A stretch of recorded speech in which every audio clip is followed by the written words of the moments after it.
And hello everybody and welcome to the Movie Pit Podcast. I am your host Christian. Thank you very much for joining me today. It is another week and we got some interesting news items this week. So let's get right into it. Let's of course talk about the movie news items that came out last week after the podcast went up. One of them was a video that Marvel released, which is really kind of a behind the scenes video about Avengers Infinity War. Now, there was no actual footage. There was a lot of concept art. There was a lot of interviews with the directors, the Russo brothers, Kevin Feige, who of course is the president of Marvel Pictures, or Marvel Studios, I should say, and I believe the writers were there as well, along of course with the opening by Chris Pratt, Tom Holland, and Robert Downey Jr. So it was a very interesting video.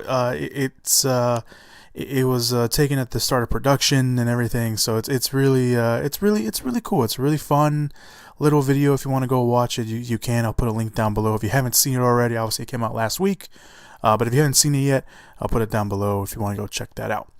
But other news items, of course, Thandie Newton is in talks, I should say. This is not starting off well. Is in talks for the young Han Solo film. Of course, she made a name for herself on the show Westworld recently, which she was awesome in. But she is now in talks to join the film.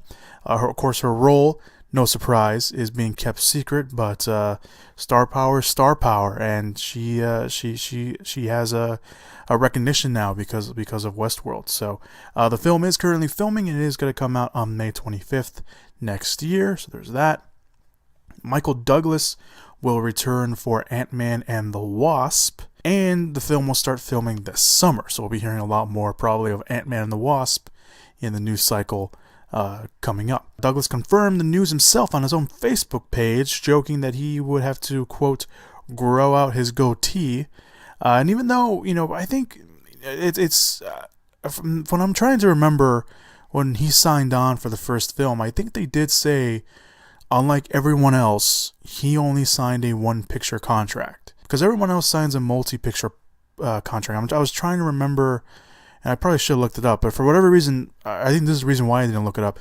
I distinctly remember the news coming out that he had signed on, that he had only signed on for a one-picture deal. For some reason, I remember that. I don't know if that was the case, but I think that's what it was. So it's nice to see him coming back. I think we kind of maybe assumed that he would come back, but it's nice to hear that he actually is, again, coming back. And of course, Paul Rudd will return, as will Evangeline Lilly playing the Wasp. The film does currently have a release date of July 6th, 2018, so it does make sense that they would start filming this year. And the final news item that came out after the podcast went up, and I'm really angry that it did, because I wanted to talk about this. Matt Reeves has officially been offered the director's chair for the Batman. And if you listen to last week's podcast, you know how angry I was about the Batman film.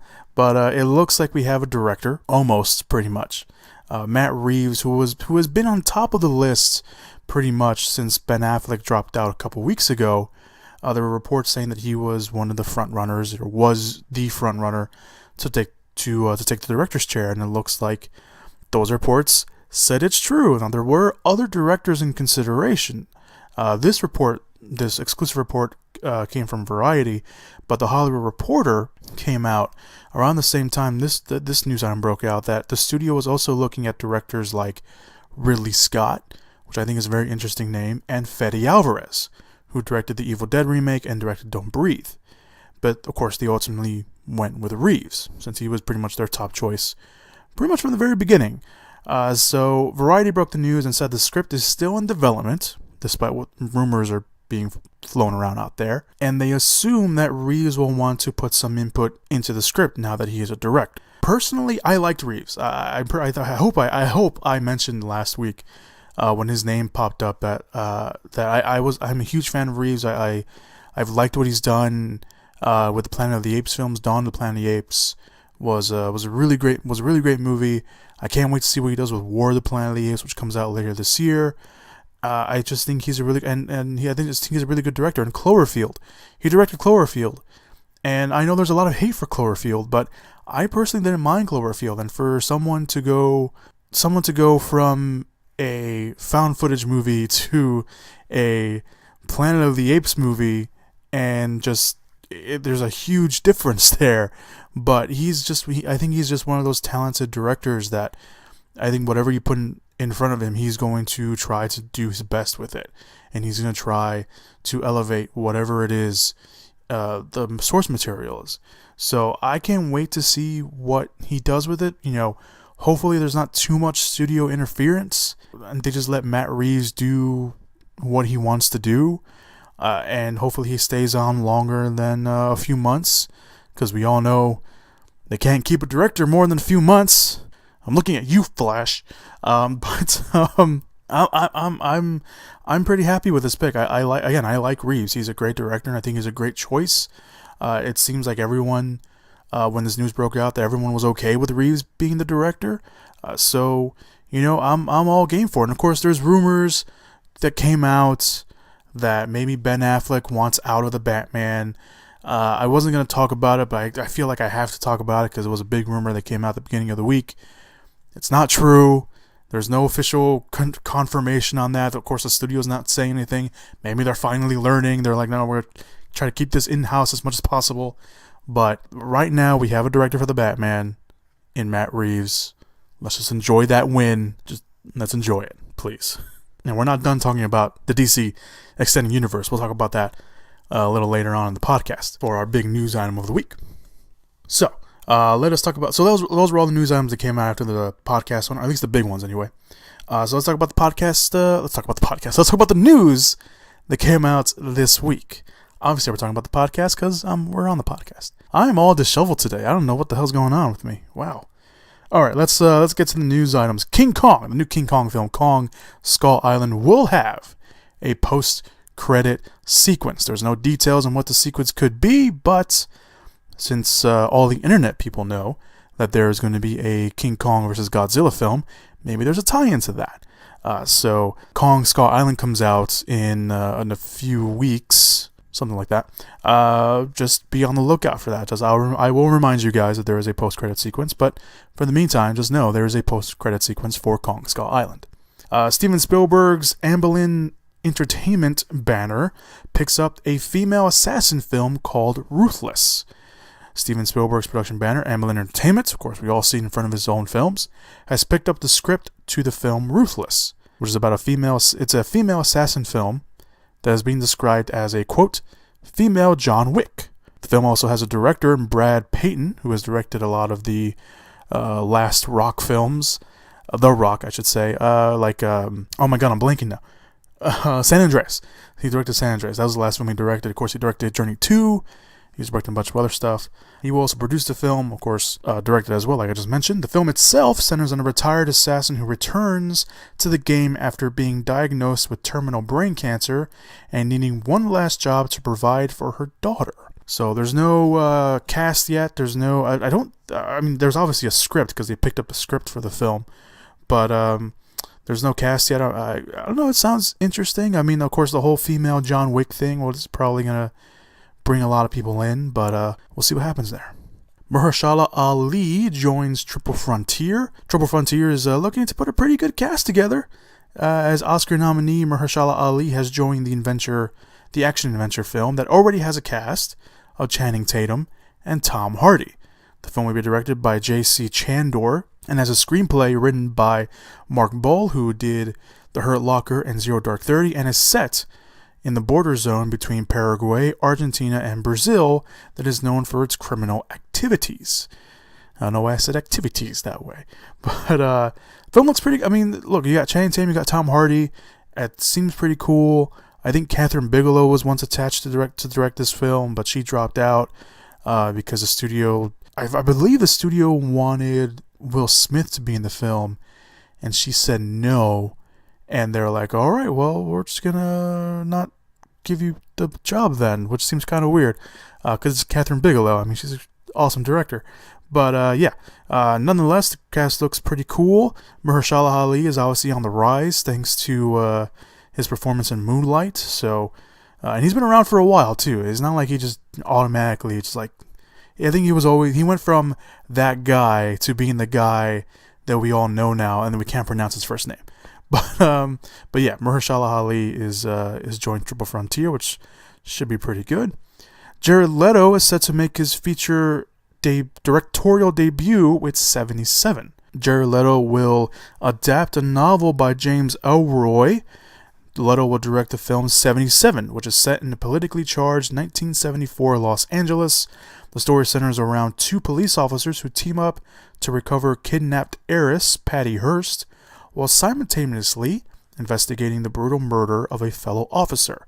They uncover not only relentless corruption and crime, but a dark and violent conspiracy as well. Now, Leto has directed films in the past, although they've all kind of been they all have been documentary series, like The Great Wide Open, Into the Wild, and Beyond the Horizon. He's also directed numerous music videos and commercials, and even winning awards pretty much worldwide, all while using the pseudonym, which is probably the reason why you may or may have not known that Jared Leto is a director, using the pseudonym Bartholomew Cubbins. I'm not even kidding. Bartholomew Cubbins. Leto, of course, recently starred in Suicide Squad as the Joker, which wasn't met with too much fanfare. However, he'll next be seen in Blade Runner 2049, which is the sequel to Blade Runner, of course, and a film called The Outsider, which follows an American in post-World War II Japan that joins the Yakuza. There's no word yet on when the film will go into production, but Jared Leto is, again, expected to make his directorial debut, which sounds feature-length directorial debut, I should say. Sounds pretty interesting. And going behind the camera, I think that's we'll see how that works out. Sam Raimi is in talks to direct a Bermuda Triangle film. Yes, the man that brought us Spider-Man to the big screen all those years ago. Remember all the way back then, we didn't have to worry about what kind of comic book movies being in shambles and all that. Fun times. But Sam Raimi is in talks to direct an untitled mystery thriller film that will be set around and about the Bermuda Triangle. The film may be produced and distributed by Sundance Productions, and the film is one of three films about the mystery spot. But this particular one actually dates back to 2013, when the studio tried to get Johnny Depp to star. Of course, that never happened. Raimi does go on board to the project. It would be his first directorial effort since Oz the Great and Powerful, which was years ago. And plot details are currently unknown, but they do have a script currently written by Doug Muro and Carlo Bernard, co-writers of the film The Sorcerer's Apprentice, and Prince of Persia: Sands of Time. It's not really looking good, but, well, we'll see. Robert Downey Jr. teams up with Richard Linklater, or will team up with Richard Linklater on a film about an episode from a podcast. So Robert Downey Jr., of course, is keeping himself busy with the Avengers Infinity War filming, and I keep saying his name wrong. Richard Linklater currently has finished filming a comedy film that is a sequel to a Jack Nicholson film from the 70s that is called Last Flag Flying. Or the sequel will be called Last Flag Flying. The original film was called The Last Tale. But the two will work together on an untitled film that is based on an episode of the Reply All podcast titled Man of the People. Now, what makes this interesting is that this episode aired on January 19th of this year. So that was a pretty quick, that was pretty quick for the studios to pick this up and make this into an episode. So the podcast episode tells, quote, the true story of charlatan, is their word, Dr. John Brinkley, who scams his way to fame and fortune using fake medicine and the newest technology of the time, radio. As Brinkley's fame grows, he gets the attention of Dr. Morris Fishbein, the editor of the AMA, who begins a decade-long quest to take him down. Now, there's no word yet on who Robert Downey Jr. will play, but he will be a producer on the film, as will Linklater, along with Robert Downey Jr.'s wife Susan Downey, and Megan Ellison, who is the head of Annapurna Films, which will be distributing the film. This will be Downey's pretty much first non-Marvel film in a while, since 2014. I have it written down here. 2014's The Judge, which wasn't met with a lot of fanfare. People kind of maybe forgot about that film. But yeah, Linklater, on the other hand, he just directed the comedy film I just told you about, which I believe is set to come out next year. But before that, he directed Everybody Wants Some. If you haven't seen that yet, I highly recommend you do, because it's actually a really great film. It's a spiritual sequel, as he called it, to Dazed and Confused, which I thought was pretty great. And of course, he directed Boyhood as well. So there you go, a film based on an episode of a podcast. Moving on to our next news item, Disney. We're moving pretty fast because there wasn't a lot. I mean, there was news, but there wasn't like a lot of like substantial news. A lot of stuff was like little tidbits here and there, and I don't want to bore you with the little tidbits because sometimes the tidbits later on become something more. So I want to just get the whole story and get that out of the way. So, moving on, Disney's live-action Mulan film finds a director. Disney's live-action Mulan is one step closer to reality, as it just hired a director in Nikki Caro, who directed the film Whale Rider and has a film coming up later this year in The Zookeeper's Wife. The film is, of course, based off the studio's 1998 animated feature that told the story of Mulan, a woman who joins the military in place of her old and ailing father to defend China against the dangerous and invading Huns. Caro looked to be Disney's third choice as they approached Chinese directors in Ang Lee and Zhang Wen. Ang Lee, of course, Life of Pi and a bunch of other stuff a bunch of other great stuff. If you're not familiar with Ang Lee, you should really do yourself a favor and do that. And as for Zhang Wen, he's directed a film called Let the Bullets Fly with Chow Yun-fat, which is actually really good. But you may know him as a star in Rogue One, a Star Wars story, because he is also an actor. And he was I forgot the name of his character, and I didn't write it down because I'm a dum-dum. He was the guy with the big gun. That was him. He's also a director as well, and an actor. So they approached them, but both of them apparently passed on the project, and then they went to Nikki Caro. Caro received praise for her work on Whale Rider, which I personally haven't seen yet, but I hear nothing but good things. But Caro was also in consideration for, I feel like I keep pronouncing her name differently every time. Anyway, but she was in consideration for the director's chair in Marvel's Captain Marvel. So it looks like Disney, because obviously this is all in-house, Disney has been looking to kind of bring her into the fold, and this may finally be a way to do that. Also attached to the film is Bill Kong, who is a Hong Kong-based producer who has produced a lot of big films like Hero, House of Flying Daggers, and Crouching Tiger, Hidden Dragon. So they have a really big producer along with the film. Now, the film, of course, hit a bump in the road when rumors came out. We talked about these rumors on the podcast, that the film would follow a white lead, which of course led to outrage, as it should have. Disney came out and reassured fans that that was not the case, and the film would have a lead in a Chinese actress and a female actress. The studio is reportedly looking for actors in mainland China, so that should be pretty cool, and it should be interesting to see how the casting winds up for that. So, of course, I will keep you updated on this. I don't believe, or at least the report that I read, didn't have a release date for Mulan yet, so there probably isn't one. So, we'll keep you guys updated on that. Should be interesting. Yeah, just saying.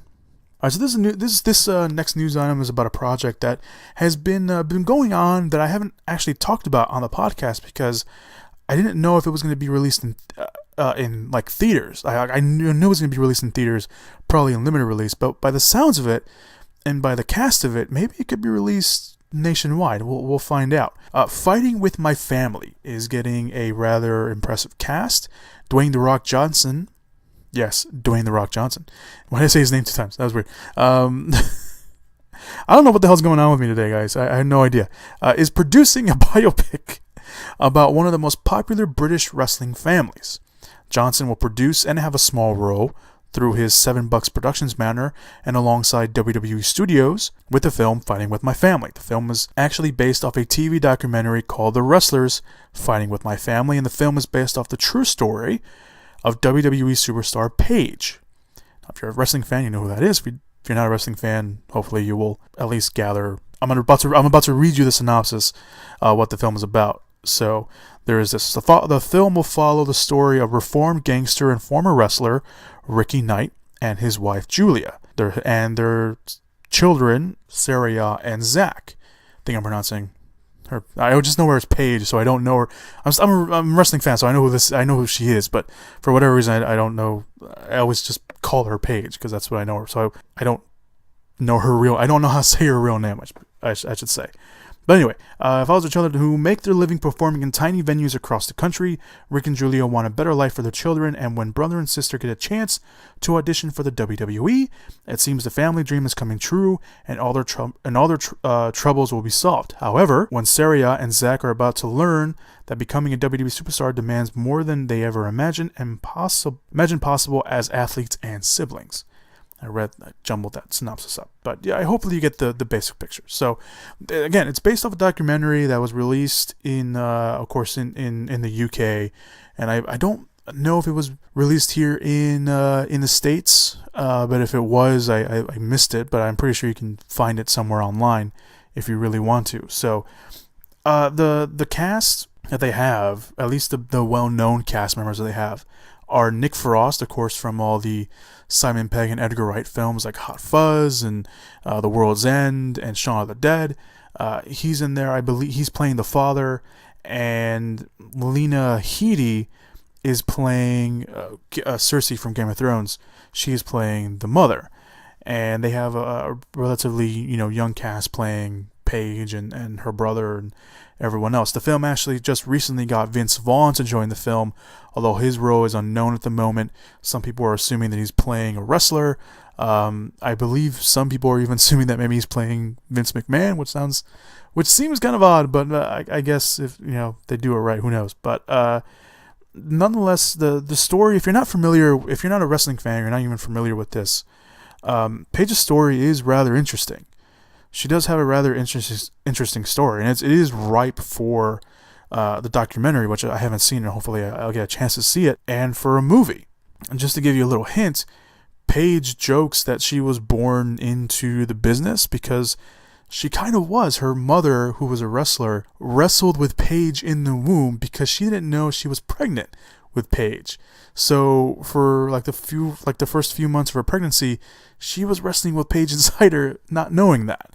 And then Paige, of course, she grew up with the business and she started wrestling at a young age. She even teamed up with their mother for a while and even fought her mother in the ring. So it's a very interesting story. The whole family, and especially Paige's story, because she became the biggest wrestler, at least here in the States, from the family. So it's a rather interesting story, and it's one that I don't know, I kind of find myself drawn to just because I'm a wrestling fan. I know who she is. And it's being produced by The Rock, and the film is being actually written and directed by Stephen Merchant, who has done a lot of things with Ricky Gervais and all that. And he's actually going to be, and he's also an actor. He's going to be seen in Logan. He plays Caliban, the guy all in white. Have you seen some of the TV spots? So it should be interesting to kind of see how that plays out. The Rock is producing it, so he's going to treat it with respect, coming from that world, the wrestling world, of course. So it should be interesting to see kind of how this plays out. So hopefully we'll get to talk more about Fighting With My Family, and it's something that I haven't talked about because I didn't know if it was just going to be like a limited release kind of thing. But now with this cast, it looks like maybe they'll get a wide release. Hopefully they get a wide release because this sounds pretty interesting. I want to see this. So let's move on to the next news item. Joe Carnahan and Frank Grillo will do a reimagining of The Raid. Now, a remake of Gareth Evans' fan favorite action film The Raid has been in the works for a while now, and it looks like the film is back on with Joe Carnahan, who directed, of course, The Grey, Smoking Aces, The A-Team, Narc, and XYZ Films. They released a video with Carnahan and actor Frank Grillo talking about doing the film. It's a pretty funny video. I'll try to link it down below in the description/show notes area. It's a rather fun little video where they're like, should we do it? And they're like, yeah, we should do it. But of course, the big news came that Carnahan was going to direct the film. And as he puts it, it was going to be a reimagining of the film. And the original director of the film, Gareth Evans, will be attached to the remake as well. He's producing the film and has given Carnahan his full blessing to do the film, which is pretty cool. And Frank Grillo will, of course, star in the film. and Frank Grillo, for those of you guys who don't know, he was in the second Purge movie and the third Purge movie. He's also Crossbones in the Captain America films, and he's been in a bunch of other stuff. And it wasn't until Captain America and the second Purge film where he started getting really well known. But he's been in a bunch of stuff, and that's kind of like the bigger stuff that people will probably know him from. But he's gonna star as well. And the remake again was set up back in 2015 with Screen Gems, and they hired director Patrick Hughes, who at the time had just directed The Expendables 3, and they had Grillo was attached to that remake at the time as well, along with Taylor Kitsch, who of course we all know from like Battleship. He was Gambit in the X-Men Origins film. They were attached to the film, and then Kitsch later dropped out for some unknown reason, and Grillo stayed attached, and it looks like he's still attached now, but now he's doing it with Joe Carnahan, which is really cool. Now, for those of you unfamiliar with the original, which I highly, my recommendation for the week, The Raid, if you haven't seen it yet, and while you're at it, might as well watch The Raid 2. It follows an elite task force who gets sent into a building. It's an Indonesian film, by the way. Gets sent into a building to get a crime boss who is at the top of the building, top level. However, the task force becomes trapped in the building, and they have to fight their way out. And the concept, again, rather simple. As you can hear, it's a rather simple concept, but the direction by Evans and the awesome fight scenes and score, by the way. Everyone always talks about the fight scenes, and they should. But the score in that film is also really, really cool and really awesome, and made the film stand out and became a favorite amongst fans. Now, Carnahan did say that the original, Evans gave his full blessing. Carnahan would then go on to Twitter to clarify some things, saying the film will be a reimagining of the same scenario, and the film will be closer in tone and feel to his own films, The Grey and Narc, and that he assured fans he will not disappoint, as he puts it, quote, rabid fanboy from hell fans, which I thought was pretty cool. Like, I will admit, I had the knee-jerk reaction that everyone has when they hear that a remake is happening of something they love. I love The Raid. When I first saw The Raid, I was blown away because I just wasn't expecting the action scenes or the action to go down that way. I never heard of any of these guys before. Not knowing that I had actually seen a movie with these guys before. I had seen these guys had done a movie before called Morantu, and it's the same team. It's the same fight team. It's pretty much the same actors and the same director. And I didn't know until after I'd seen The Raid that was their movie. So the films are very different, and so are the fight scenes. But there was something about The Raid where it was just the way it was shot, the way the fight scenes are framed. It's so. I've been swearing the last 3 podcasts. I didn't want to swear, but it's so fucking awesome. So yeah, I was one of those people that's like, the Raid does not deserve a remake. Just re-release it in theaters. But with Carnahan behind the scenes as a director and a producer, I'm on board. Look, Carnahan has directed. I have not liked any of Carnahan's work. I have every Carnahan film I have seen, I have liked. And Frank Grillo is one of those. I always thought Frank Grillo was a very underrated and appreciated actor in Hollywood, and I was so happy when Captain America: The Winter Soldier came out that everyone started, looking him up because no one knew who he was. And especially after the Purge Anarchy too, where everyone started looking at him like, who is this guy? And I was so happy that he was starting to get recognized. So with these two guys on board, I'm totally on board with this remake. I know there's people out there that are still pissed off and angry or whatever. I'm totally on board with this. They're going to do an interview with Collider.com.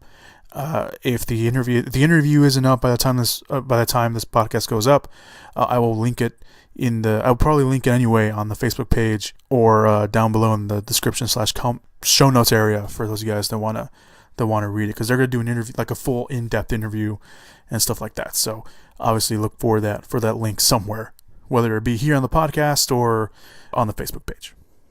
All right, let's get to the final news item of the week. 4 directors are being eyed for Suicide Squad 2. It looks like, yeah, you heard me. Suicide Squad 2. It looks like Suicide Squad 2 is officially a go. And I say that kind of like surprise. That sounds like I said surprisingly. It did make a lot of money, so there's that. But considering all the problems with the DCEU, you know, it's probably a fair assessment to make. But anyway, reports are coming out that Warner Brothers is looking at 4 directors to take the director's chair from David Ayer, who of course directed the first film, but will not come back for this film apparently, since he is directing the Harley Quinn spin-off Gotham City Sirens. So the 4 directors are Jonathan Levine, who directed Warm Bodies and The Night Before, Daniel Espinosa, who directed Safe House and the upcoming Life, Ruben Fleischer, who directed Zombieland, and the most surprising one, Mel Gibson, is being looked at by Warner Brothers. So the director's list is pretty solid. I'm not going to lie. Espinosa directed what I believe to be a very underrated film, Safe House, with Ryan Reynolds and Denzel Washington. And he will reunite with Reynolds on the sci-fi space thriller Life that comes out next month. I'll also talk about that more when it comes up. Levine, on the other hand, next to Gibson, is probably one of the most interesting choices because Levine is mostly known for his comedy films like 50-50, like I mentioned Warm Bodies and The Night Before, although he has, you know, touched upon drama with 50-50. It was a movie about one of his I think it was one of his real life, one of his friends getting cancer and talking about that. So he's delved a little bit into drama. He has delved into horror with All the Boys Love Mandy Lane, which is a movie that was like shelved for a long time and finally got its wide release like 10 years out or something ridiculous like that, a number of years after the film had been made. So there was that. Fletcher, of course, broke into the scene with his hit zombie comedy Zombieland before moving on to 30 Minutes or Less and of course the lackluster Gangster Squad. But he's been sticking a lot with TV work recently, but he does have his eyes set on directing Zombieland 2 and a film based off the BBC series Jekyll. And of course, finally again, the big one, Mel Gibson. I can't not laugh when I say that name, not because I don't like Mel Gibson, but because I can't believe that Mel Gibson is being eyed to direct a Suicide Squad 2. So sources say that Gibson is on top of the list, believe it or not, and has even been, quote, familiarizing himself with the material. Now Gibson is making a big turnaround lately, obviously with Hacksaw Ridge being nominated for Best Picture. He's nominated for Best Director. So he's come a long way from that recording that came out all those years ago. And I talked about this before when he was nominated for Best Director, and the more we kept talking about Hacksaw Ridge on the podcast, you can say whatever you want about the guy. Everything he said was wrong. We know that. But can't take away the fact that he is a fantastic director. Look at the films he's directed. Passion of the Christ, Braveheart, Hacksaw Ridge, which was phenomenal. This man knows how to direct, and if they can somehow Warner Brothers can get their shit together and get Gibson to actually take the director's chair and keep him on for longer than a few months, this is a pretty big win, especially if he's going to direct a movie like Suicide Squad 2. And personally, I'm okay with any of these directors taking the director's chair. Levine has done a really great job, I think, proving himself. Fletcher's, he's had a few ups and downs. 30 Minutes or Less wasn't really all that great, but I appreciated it. And Zombieland, of course, was a film that everyone knows. And Espinosa, again, I really like Safe House. He turned what could have been a very generic kind of spy action thriller into a pretty intense kind of film. So, and he got a really good performance out of Ryan Reynolds, who at the time everyone was like, oh, it's Ryan Reynolds, but he was really good in that. And of course, Denzel Washington. I mean, it's not easy probably directing someone like Denzel Washington, but he did it. But I'll be happy with anyone. I will be very surprised if they get Mel Gibson. If they get Mel Gibson, I'm not gonna be like, oh, DC's back. No, I'm gonna be like, wow, they got Mel Gibson. Let's see if he stays on and directs. Hopefully whoever they get will stay on longer than a few months. Again, I'm looking at you, Flash. But yeah. Well, what do you think? What do you think? Out of all the news items I want to hear from you guys about, this is the one I want to hear from you. I want to hear what your reaction to Mel Gibson possibly directing Suicide Squad 2 is.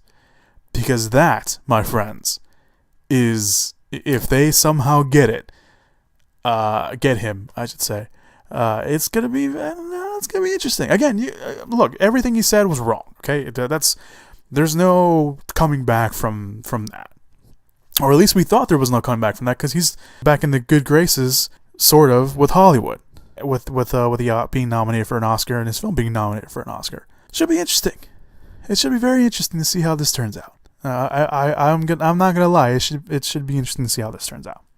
Alright guys, so that's all the news items that came out, at least at the time of this recording. I am recording this a little earlier than I usually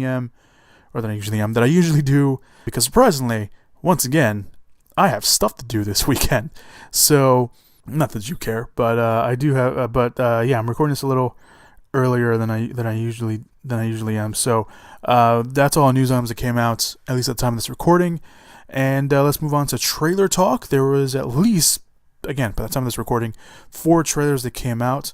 Everything is one of the trailers that came out. It's based off a young adult novel. I couldn't really get into the trailer too much, so I don't know.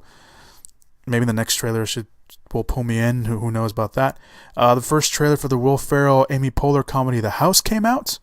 It's basically them, Amy Poehler and Will Ferrell, being them. They are a married couple whose daughter gets into, I believe it's Berkeley. I think it's Berkeley. And they find out they don't have any money to send her out to college, or to pay for her tuition. So they start a casino in the basement of the house. And it leads, of course, comedy ensues. So, I don't know, it should be interesting. Some of the jokes really worked, and some of the jokes were like, we'll see. New trailer for the film Colossal came out, which is stars Anne Hathaway and is directed by Nacho. Yes, his name is Nacho. Nacho Vigalondo. He's a great director, by the way. He's directed a film called Time Crimes, which you haven't seen. It's really, really cool. I'm not going to tell you anything about it. That's my second recommendation. Don't just watch it. It's really good. Time Crimes. So the film came out, I believe it was at the Toronto International Film Festival, and everyone got a real kick out of it. Anne Hathaway stars as a woman whose life is pretty much falling to pieces. She gets kicked out by her boyfriend, which is actually played by Dan Stevens, who's doing a great job, by the way, on FX's Legion. Which if you're a nerd and you're listening to this, you probably know what I'm talking about. But he's doing a great job on that. But anyway, she goes back to like her hometown, and she finds like one of her friends, Jason Sudeikis, and she doesn't remember anything. Like, she blacks out. And at the same time, they realize there is a monster attack on the other side of the world. And apparently they find out later on that she is controlling the monster, not knowing it. So it's a very odd premise, but the trailer actually kind of works. It's pretty funny. I rather enjoyed it. So there is that. And finally, the big trailer of the week was Ghost in the Shell. You never talk about your past. I don't remember much. Just fragments. There was an attack. You were dying. We saved you. And now you save others. Everything they told you was a lie. You had a family. Remember that. New trailer came out and it shows off a lot more special effects. I think they were just waiting to show off all the special effects for this last trailer, because the effects in this trailer are beautiful. The aesthetic they were going for, I think they pretty much nailed it, because it is a beautiful film to look at. It's you get a lot more of the story as well and stuff like that. So it's a really good trailer. Again, I'm not familiar with it. I haven't seen the original anime, and I want to do that. Definitely want to do that before I go watch the movie. As for the trailer, I think it worked. I think it got. I mean, I was already kind of excited for it. So seeing this trailer gets me a little bit more excited. So I'm pretty happy to see that. There's a lot of great shots in here, and I can't wait to see it. So Ghost in the Shell. All the links to the trailers will be down below in the comments, in the description/show notes area. I always do that. Always. Alright, so let's move on to this week's releases. We don't have any limited releases this week, or at least no big ones, so we're going to jump right to the wide releases of the week. First wide release of the week is Fist Fight, when one teacher, played by Charlie Day, gets another teacher, played by Ice Cube, fired. He is challenged to an after-school fight. The rest of the cast includes Jillian Bell, Kumail Nanjiani, Tracy Morgan, Christina Hendricks, Joanna Garcia Swisher, Dean Norris, and Dennis Haybert.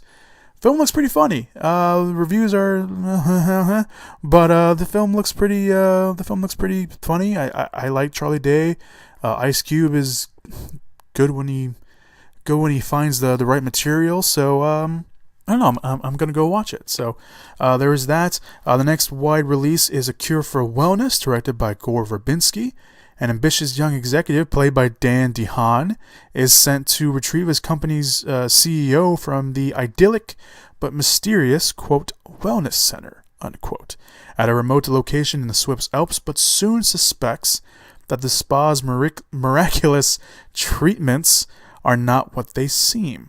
The rest of the cast includes Mia Goth and Jason Isaacs, of course, amongst many others. This looks pretty cool. I am a huge fan of Gore Verbinski's. I love that he's going back to kind of his more like horror-esque routes. I don't know if they're classifying A Cure for Wellness as a horror, although it does have a lot of horror elements. It looks like, but I love just the look of it. I love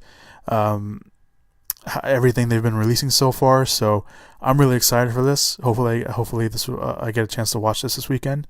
As well, but yeah, there's A Cure for Wellness. And finally, the last film of the week is The Great Wall, directed by visionary director Zhang Yimou. That's how you pronounce the last name. European merchants searching for black powder become embroiled in the defense of the Great Wall of China against a horde of monstrous creatures. The film, of course, stars Tian Jin, Pedro Pascal, William Dafoe, Eddie Ping, and Andy Lau. Of course, the film being shrouded with, whitewashing and whatever other word you want to use in it. And again, I'm not going to be like, well, what are you talking about? It's a white guy defending the Great Wall of China. Yes, I know. But the director did come out and say that the role was never written for an Asian person. The role was written with Matt Damon in mind. So, and that might not be enough for people. We haven't seen the movie, at least here in the States. The film has been released over in China and everywhere else for like 6 months now. It came out I think it came out last year over there. Look, I'm excited for it. Like I think I'm a huge fan of the director. I love everything he's done. He's done House of Flying Daggers and he's done a bunch of other stuff. And he's just one of those great visionary directors that I really love. And when I found out he was going to do an American movie, I was really happy. And he was going to do a film like this. And I saw the first trailer and I thought, this looks pretty good. Yes, it is distracting that Matt Damon is surrounded by a bunch of Asians. And is with Pedro Pascal, who no one seems to bitch about. And William Dafoe, who no one seems to bitch about. But there he is. But I'm going to go watch it. I am. I already bought my tickets. I'm going to go watch it tomorrow. So I'm looking forward to it. I am. I love the director. I love the cast. I actually know a lot of the international cast. I know about Tang Jin. I know Andy Lau, who's one of my favorite international actors. So I really love Andy Lau. I love his body of work that he has done. So I'm a huge fan of this. I'm a huge fan of the people involved. I've been looking forward to this for a while. So I'm gonna go watch it. And if it's xenophobic or trying to whitewash and do whatever, I will come out and say that in my review. But if it isn't, then suck it up. No, that sounded really wrong. That wasn't right. I get it. I do. I've said multiple times. I understand. And yes, there should be more diversity in Hollywood, and we shouldn't go into other people's cultures and take it away from them. But we haven't seen the movie yet. So settle down. So let's move on to box office predictions before I get more people mad at me. So last week my picks were the Lego Batman film. Actually, believe it or not, I got the box office right. I was very surprised. The box office and my picks last week were the Lego Batman film at number 1, 50 Shades Darker. I think I said 50 Shades of Grey last week. 50 Shades Darker at number 2, John Wick Chapter 2 at number 3, Split at number 4, and Hidden Figures at number 5. So that was my picks and the box office last week. Very, very surprised at myself. Very. pat myself on the back there. So this week's picks are going to be rather interesting. Again, we got 3 new releases this week. Just like last week, we had 3 new releases. So I don't think the new releases are going to push away some of the films. I think there's going to be some holdover. So at number 1, I say the Lego Batman film will be number 1 at the box office again. I think potentially maybe Fist Fight can overpower 50 Shades Darker. I almost said 50 Shades Grey again. Just because I think everyone that wanted to go watch 50 Shades Darker has probably already seen it. So I think that's the case. So Lego Batman at number 1, Fist Fight at number 2, 50 Shades Darker at number 3, John Wick Chapter 2 at number 4, and I think The Great Wall and A Cure for Wellness are going to duke it out for the number 5 position. I don't know what's going to... I think I kind of want to say maybe The Great Wall gets the advantage just because it is Matt Damon and he does have that star power. There is that star power, and it's a... many people will accept the fact that it's going to be a dumb popcorn action film. So, who knows? But yeah, those are my picks. So, Lego Batman at number 1, Fist Fight at number 2, 50 Shades Darker at number 3, John Wick Chapter 2 at number 4, and The Great Wall of China, or the Great Wall. Just because you didn't catch that, that's what it was. The Great Wall and The Cure for Wellness will battle it out for the number 5 position. I am leaning a little bit more toward The Great Wall, but that's just me. So thank you guys so much for listening to the podcast this week. I know it seemed like I was just blazing through that because I kind of was, because again, it was there was some big news items at the same time. There was a lot of like little tidbit news items that I think just probably wasn't worth wasting you guys' time. There are some news items that I believe went on the Facebook page that I didn't talk about here on the podcast. I could be wrong about that, but that seems sometimes to be the case as well. So be on the lookout for that. Like I mentioned, I'm recording this a lot earlier than I usually do again. So if anything big drops, obviously go to the Facebook page at facebook.com/moviepit. That is facebook.com. I can't talk now. Thank God it's the end of the podcast. I really don't know what the hell's going on with me today, guys. I really don't. I'm messing up and everything. I don't know. Editing this is going to be a lot of fun. Facebook.com/moviepit. That is the Facebook page for the podcast, the Movie Pit Podcast. Link will be down below. While you're down there, you can also go follow and like my WordPress account, which is movieswithchris.wordpress.com. That's movieswithchris.wordpress.com. You will get written reviews written by me. I have written reviews up there for the Lego Batman movie, which you should definitely go watch. It is so awesome. And John Wick Chapter 2, which was also awesome. So you can guys go check that out. I will have written reviews for pretty much all 3 movies coming out this weekend. I will have a written review for A Cure for Wellness, for Fist Fight, and The Great Wall up on there over the weekend. So you guys can go check that out as well. Once again, while you're down there, you can also go check out the trailers. Let me know which one was your favorite. And while you're down there, also let me know what news items popped out to you. What do you think of Mel Gibson potentially directing Suicide Squad 2? What do you think of the Raid remake or reimagining that's happening? What do you think of Matt Reeves directing the Batman? Anything else you want to throw down there in the comments? I'd love to hear from you guys. Just want to get you guys more involved in the podcast any way possible. So thank you guys so much for listening to the podcast this week. I want to say something about next week's podcast, which will obviously be our Oscar predictions podcast, but I don't know if I can fulfill it. I'm going to try to have people on the podcast next week so we can have some talk about that, but I don't want to make any promises yet.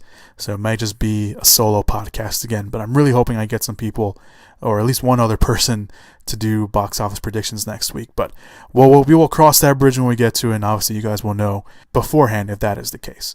So thank you guys so much for listening to the podcast this week. Hopefully you guys have a safe and happy weekend. Stay safe out there. Go watch them. You got movies, guys. You got movies. If you're not interested in any movies coming out this weekend, go watch Lego Batman. It's awesome. It's funny. It's got action. It's got humor. It's got it all, guys. It's got it all. So thank you guys so much for listening to the podcast this week. And as always, go watch some movies. Whoop whoop! Yeah! Give it up! Movies!